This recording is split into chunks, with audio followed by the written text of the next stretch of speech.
Hi, everyone. This is Chris West from the National Fish and Wildlife Foundation. This is the Acres for America applicant webinar. We're going to wait about 2 or 3 minutes to get started here, allowing people to join the webinar from around the country. So sit tight for about 2 minutes and we'll get started right away.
Just waiting for you. Okay, we're going to get started. This is the Acres for America applicant webinar. My name is Chris West. I'm the manager of the Acres for America program and the director of the Rocky Mountain Regional Office for the National Fish and Wildlife Foundation. And I am joined today by Kimberly Schreiner and Hamna Sharif here in our Washington, D.C. office. And they're going to assist in putting this webinar on for you. So maybe get started. Okay, so just a little bit of housekeeping as we start. If everybody could please mute their phone so we don't end up hearing either your office things going on in your office or your wonderful hold music. The whole group would appreciate that. And please don't put us on hold if you can avoid doing that. That would be great for the rest of the people on the webinar. If you've got questions as this goes, we're going to spend plenty of time or leave plenty of time at the end for people to be able to put their questions in and get those answered. They can be specific to your project or to the program in general. I'll be happy to run through those at the end. If you're having technological issues, please type something into the chat box on the control panel, and we will work to resolve that. Hopefully, we are not going to have any of those. After this webinar is completed, the recording of this webinar and our program tip sheet are going to be available on the Acres for America program page as well, so you can go back and refer to those in the future. So I'm going to jump into just a quick rundown of who is the National Fish and Wildlife Foundation, and we are a 501c3 nonprofit dedicated to conserving and restoring our nation's native fish and wildlife and the habitats on which they rely.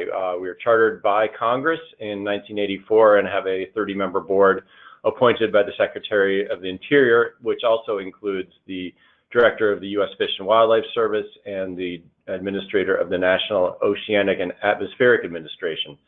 And so we make grants to conservation organizations that sustain, restore, and enhance the nation's natural heritage, including collaboration between the federal agencies, our federal agency partners, and the private sector, and really seek to find common ground amongst diverse interests around those conservation activities.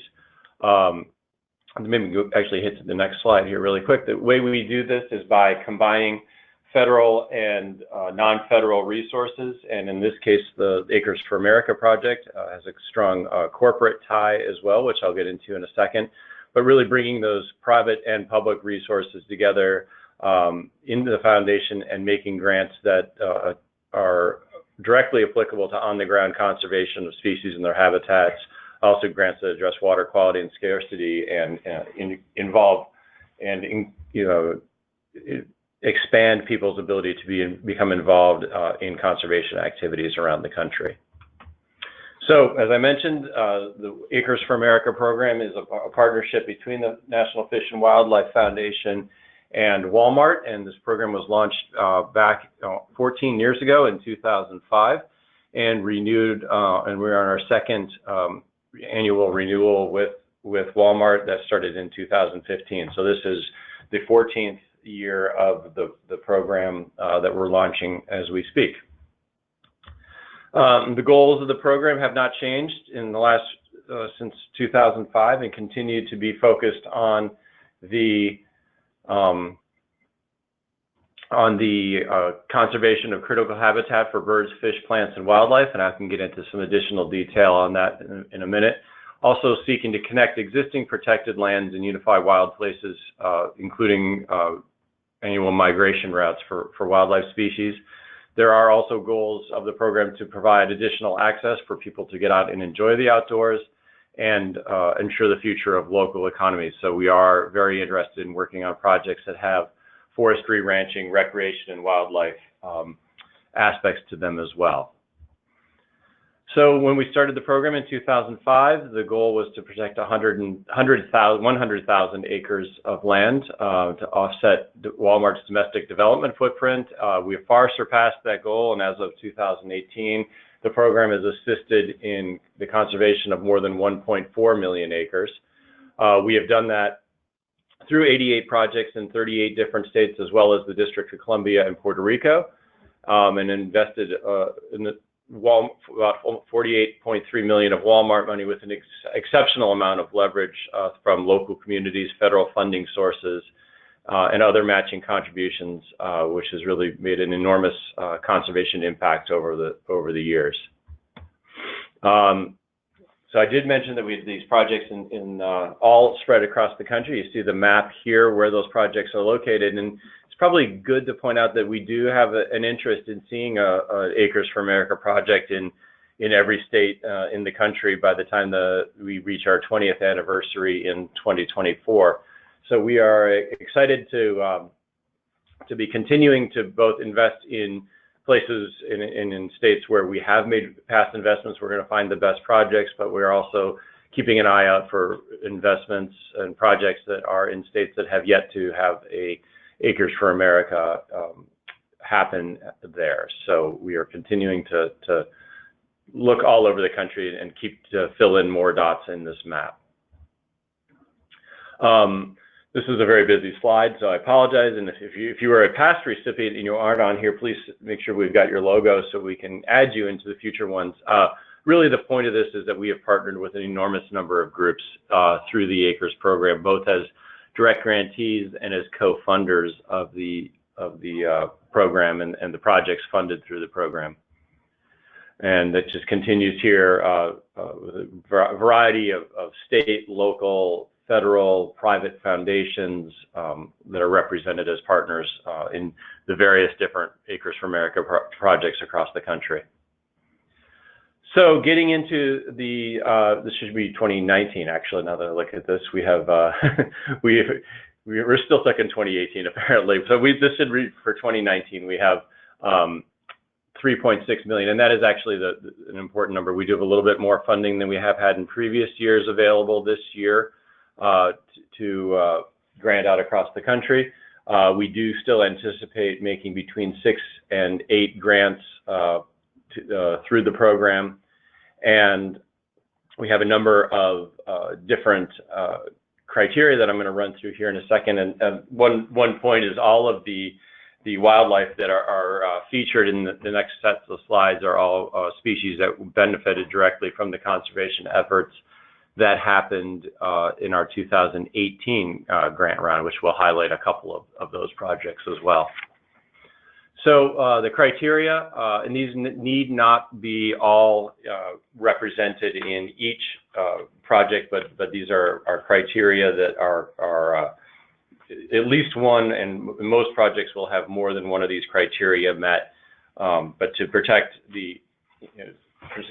contribute to the protection of significant acres of land, and also address one or more of these priorities, either national or state conservation priority, critical habitat for fish and wildlife species, increasing connectivity within a landscape, expanding public access to nature, having that positive benefit to local economies, and provide range of ecological service such as watershed health, clean water, clean air, that type of thing. Actually, skip back really quick. Sorry. The one question that comes up is, what is a significant acre of land or significant size of property for a landscape? And that really does vary. If you are calling in today from Delaware, significant project size for the state of Delaware, or I can pick on Rhode Island or something like that, is going to be significantly smaller than a project that, say, comes from the Great Plains or from the Rocky Mountain regions, where a significant size project would be in the thousands of acres. So we realize that those are variables that change from one part of the country to another. And I think one of the things that we would ask applicants is to be able to explain how their property, regardless of the size of it, is significant for the landscape in which it's located. As Hamna Sharif will get into some of the details on how to put together an Acres for America application, but one of the things that is also required in there is having a shapefile showing where the parcel of land that is proposed to be acquired is located. That's something that we would need to have included in our application.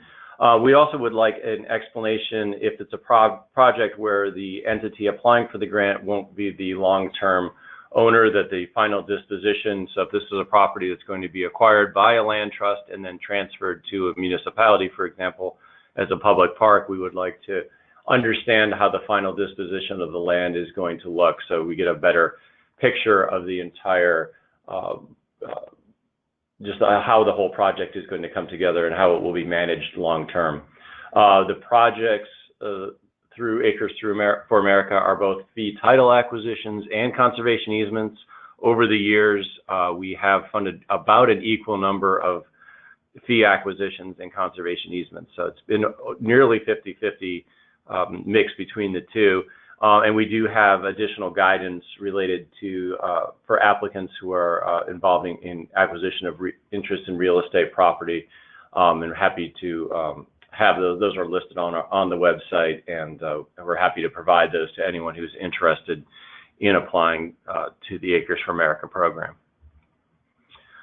So when in the Acres application, as you get into this, you will be asked to provide outcomes or metrics for a number of these. Every project does not need to fill in every one of these metrics, but we do expect that at least one, and probably most projects will have 2 or 3 of the project activities will have metrics. If it's a conservation easement, obviously you would fill in the metrics related to acres protected in conservation easement or connected via the conservation easement project.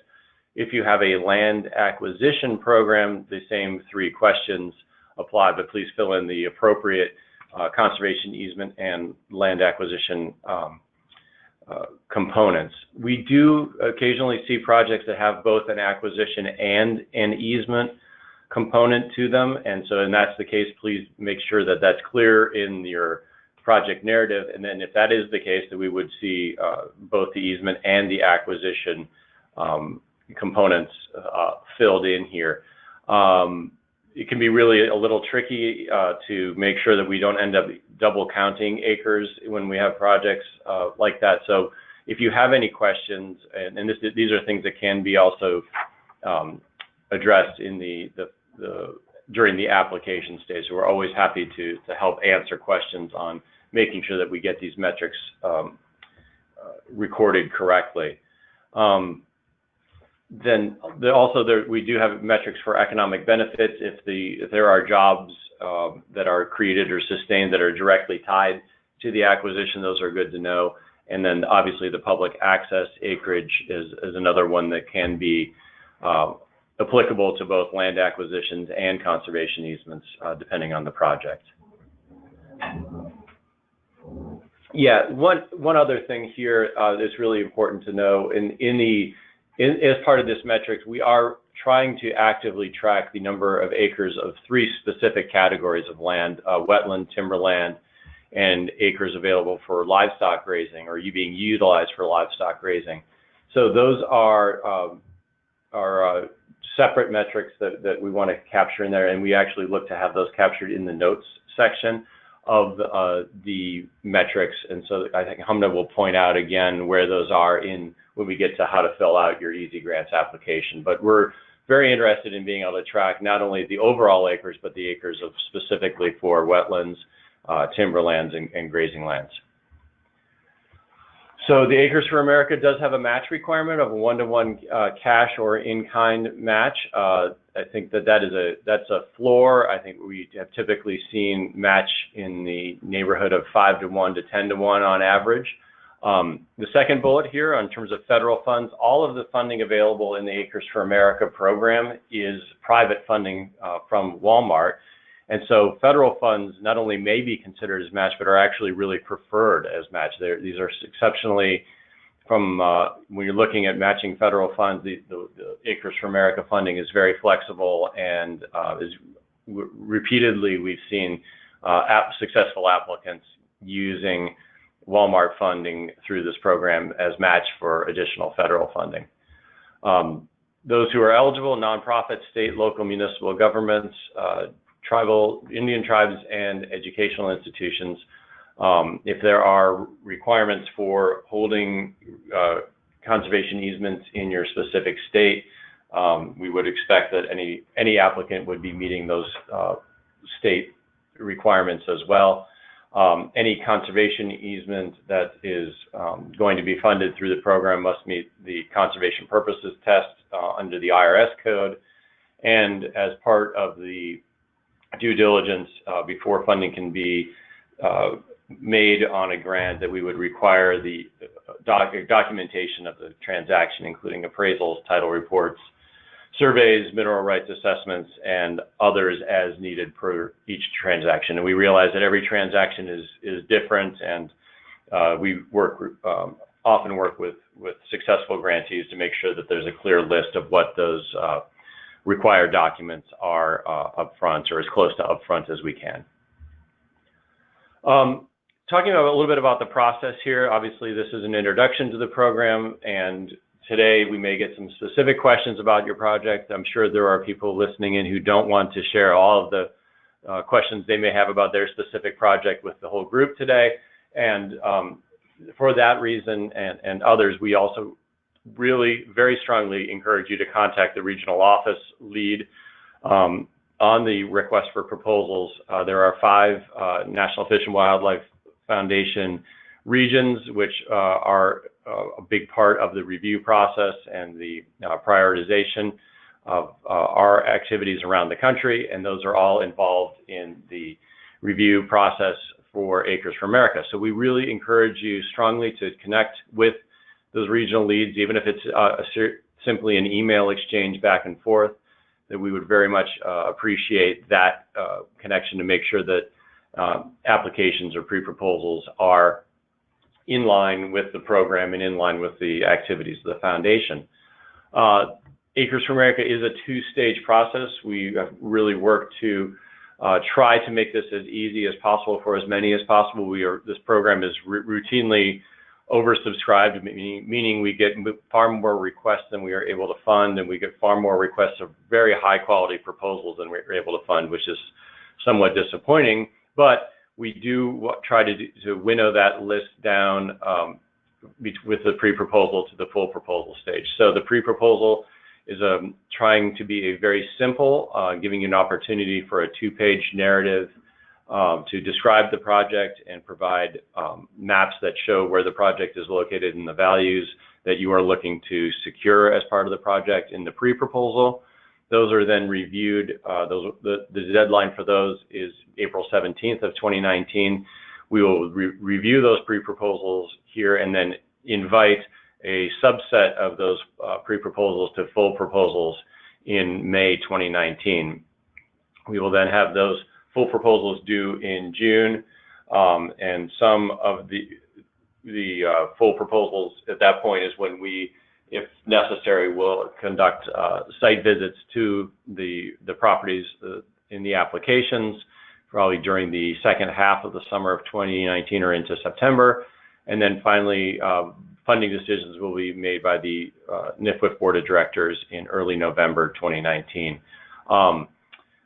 I know a couple of people have asked me earlier about the opportunity for repayment or for, I'm drawing a blank on the right word, on, so if a property is acquired prior to the application date, can we reimburse the granting entity those funds? And yes, we do that. We do that, but that is something that would need to be pretty explicitly described in the project narrative so that we understand what we're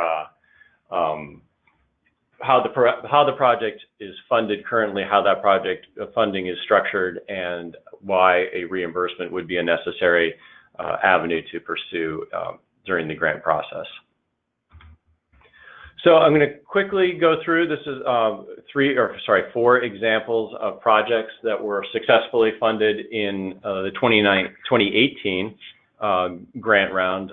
We think made 7 or 8 grants. I've picked out 4 of them here today just to highlight, because I think they hit on some of the key aspects and are great examples of what types of projects are successful in the Acres for America program.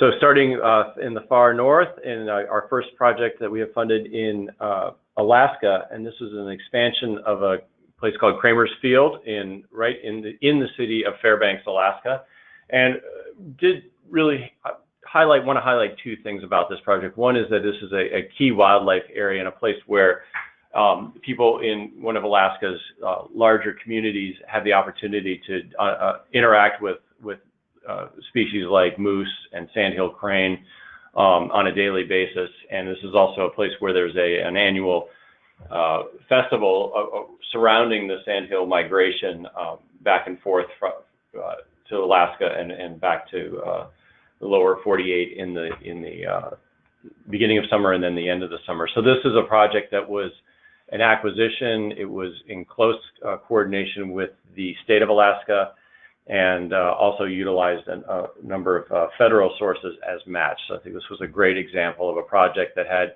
community benefit, wildlife benefit, and a great example of state partnership with state government as well. Moving south into California, this is a conservation easement project in California with the Rocky Mountain Elk Foundation, where they are in the process of securing a series of conservation easements on over 26,000 acres of land in Mendocino County in Northern California. This is high quality habitat for like the Thule elk that's pictured here and a number of other species, and also has elements of it that are related to water quality and watershed protection and sustainably managed forest lands, which touches on the economic impact and the interest in the program in continuing to work on working lands, be those ranch lands or timberlands. In moving into Georgia, this is a project with the Georgia Department of Natural Resources, which will establish a new state wildlife management area, which will primarily benefit a number of longleaf pine obligate wildlife species, the gopher tortoise pictured here being one of them, but also red cockaded woodpecker, indigo snake, and several others that are found only in association with longleaf pine, which is a large focus of the National Fish and Wildlife Foundation's efforts in the southeastern U.S. And so this is a project that we've done, and again, another opportunity for both public access, but also close coordination with a state wildlife agency. And finally, in Vermont, Ralston Rest in the Green Mountain National Forest was our first project in the state of Vermont, where the Trust for Public Land acquired a 2,745-acre in-holding parcel, or largely in-holding parcel, within the Green Mountain National Forest, which will be then transferred over time to the National Forest and not only protect incredible wildlife habitat for a number of species, things like the Bicknell's thrush and the eastern brook trout, but also provide large areas and expand trail access along the several long trail, and this is in close proximity to the Appalachian Trail in southern Vermont. So this is another good example of both recreation, wildlife, and then in this case, coordination with federal partners. So with that, I might stop for a moment and see if there's any questions that can be answered related to the program that have come up. If people have additional questions, please don't hesitate. We will stop at the end as well. And so there was a question that came in: are there federal funds as a part of Acres for America awards? In this case, the answer is no. This is all private funding. So there is no federal restrictions that come with this money, and that's one of the reasons that I've seen over time that the federal match actually does really well with Acres for America grants. The next question I think I've already addressed, but it's if the conservation easement has already been completed, does that disqualify us? I think that if this is something where you're looking to continue to repay, maybe a loan or some sort of bridge financing on a property, that is available. But if it's something that was acquired using other funds and there's nothing that is still outstanding related to the acquisition, that would not be eligible. I think it's safe to say if you have a landscape where you're working and you have 2 or 3 different parcels that are being acquired in close in time to each other, it's be perfectly acceptable to put some of those additional parcels as the source of your matching contributions. Can we use these funds to attain soil studies within our conservation easement? This is a good question, and probably something we should have pointed out earlier, is that the funding for this is simply for the acquisition of real estate interest, be it fee title or conservation easement. So we are not funding things like staff time or scientific studies on properties. So this is really aimed simply at real estate acquisition funding. And I think that Hamna Sharif will also touch on how to show that in our Easy Grants system. So I'm going to let her do a quick tutorial on our National Fish and Wildlife Foundation Easy Grant system and how to get an application started. Hi everyone, this is Hamna. So let's jump right into it. With Easy Grants, that is the database that the National Fish and Wildlife Foundation uses for all grant applications.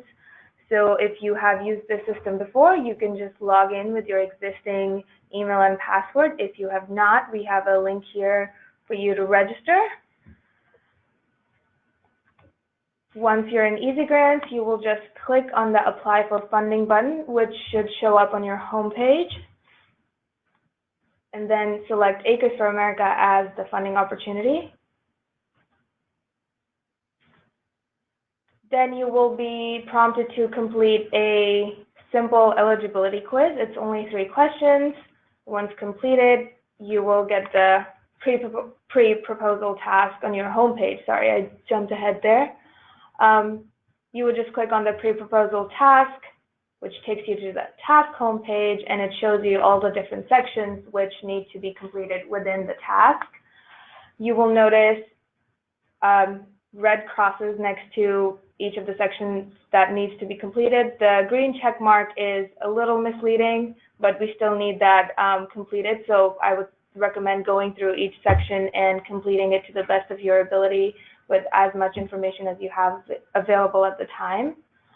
And you can, there's no specific order to how these sections need to be completed. You can move between them by using the tabs on the side and then review them later on as well.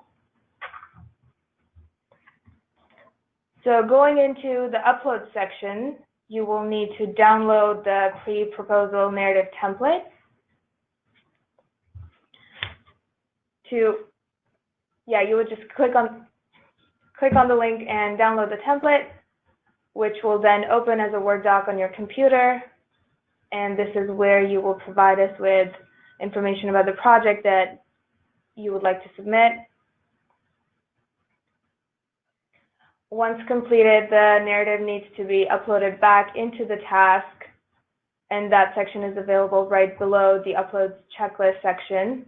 You would just click on the Add Files button, select the location on your computer where the narrative template is saved, upload it into the task, and then save and continue. There's the Start Upload button there as well.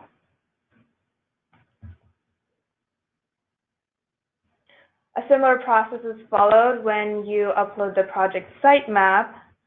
Select the project sitemap from the drop-down menu and then click the Add Files button. Once the map appears on the screen, you would click Start Upload. So it's a similar process for each of these sections. Once you've uploaded everything, all of these files will be collected in the Uploads window, so that gives you another chance to review everything and see that you have everything completed. Once you've reviewed, please click on the Review and Submit section. There's also the Help tab available if you run into any issues with any of these sections, if something's not working. You can always click on that, and we have people available here to help you with that, and we usually get back to you really quickly if you send us your questions regarding Easy Grants.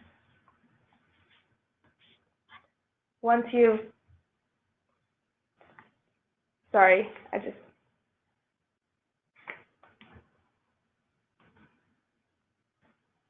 submitted your pre-proposal and NIFLIF has reviewed it, we will let you know which projects have been selected to submit a full proposal, and we'll create that task for you on Easy Grants, which again will show up on your homepage.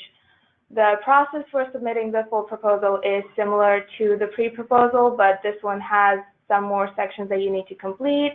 We need some additional information for this section. It goes into more details about your project. So the additional sections here are project location, map. The upload section is still there. We need metrics from you and the project budget, as well as permits and approvals as needed. So what we're looking for here is one thing to keep in mind is to make sure that each of these sections, once again, has the green check mark next to it before you submit. So please be sure to go into each section and review the instructions. We do provide detailed instructions above each section. So let's go right into the budget section, which is one of the most important parts for submitting the pre-proposal. So as Chris mentioned, we are looking to fund you for the real estate acquisition or easement. So all of your project costs should go in this other direct cost category. You would select one as the quantity and then put in the total amount that you're requesting as the unit cost.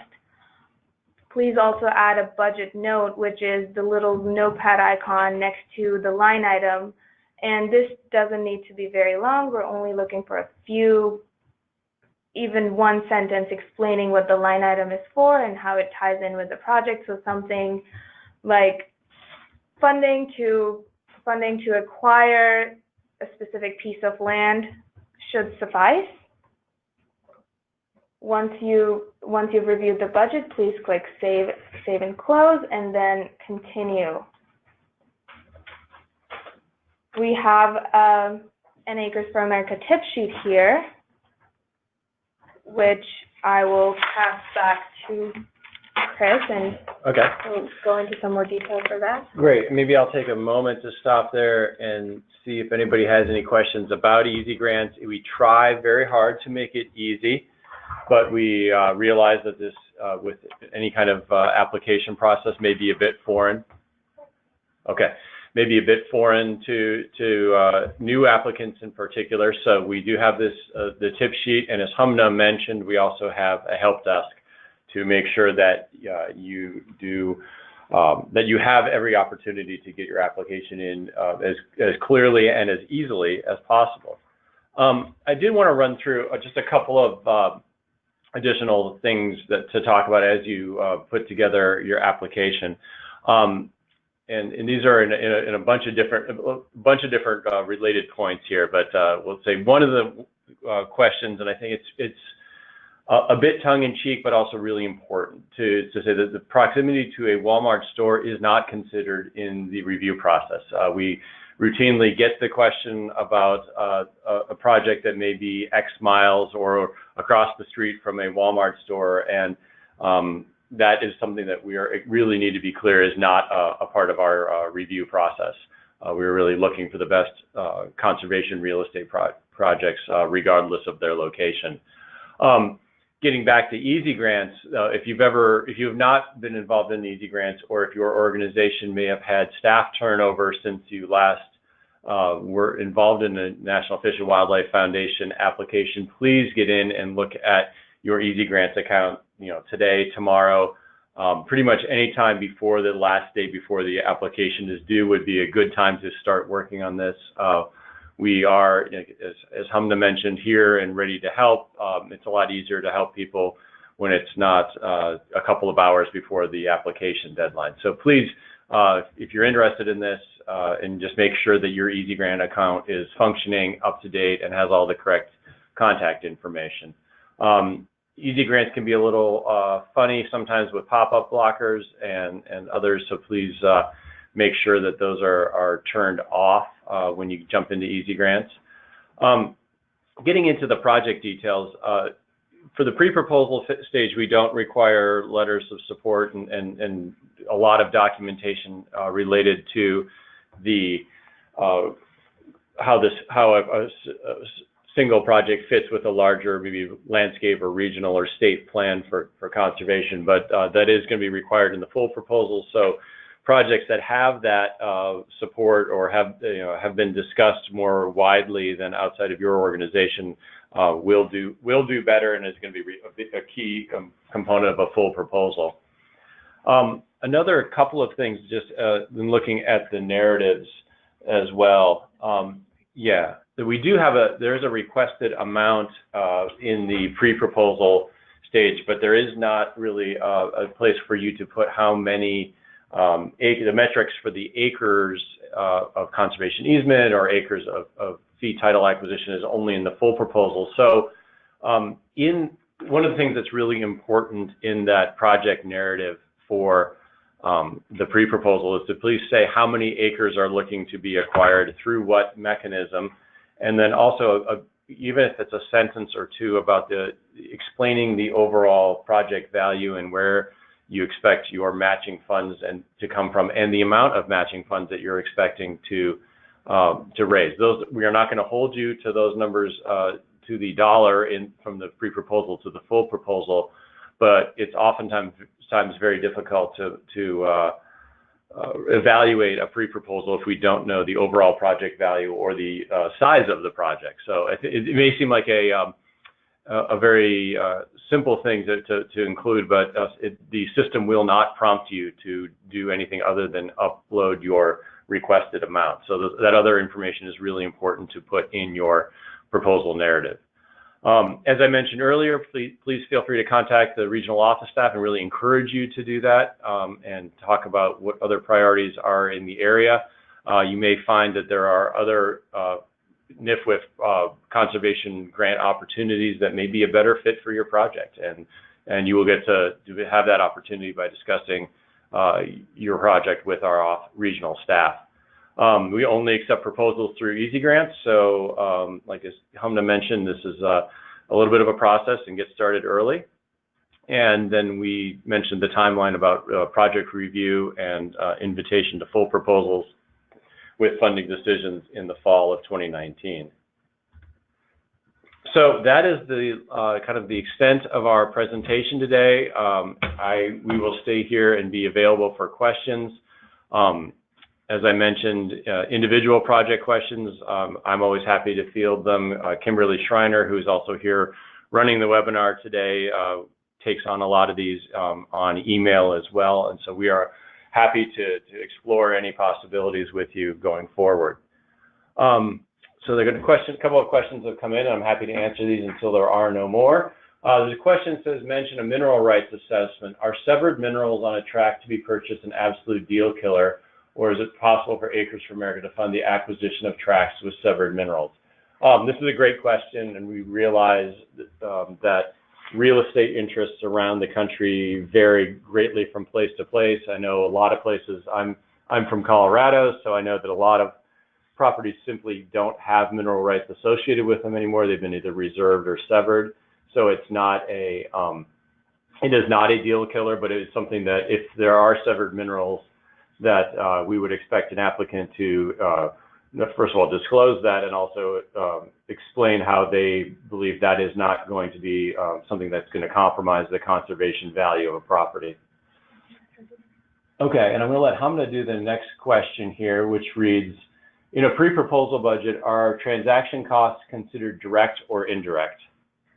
So for the Acres for America budget, transaction costs are considered to be direct, but it would need to be very clearly explained what those costs are. So an example would be legal costs for appraisals or evaluating the property, and you would still enter those in the other direct cost category. And as I mentioned, the notes section is really important for that because we need to know how they tie in with the overall project goals. So direct costs. Great. Okay. Well, I'm not seeing any additional questions now. I really appreciate everybody who's taken the time today to learn a little bit more about the program. We look forward here at the Foundation to learning more about your specific projects and encourage your applications. And really thank you for the hard work that you're doing out across the country in conserving our nation's natural resources and land resources. So thank you again.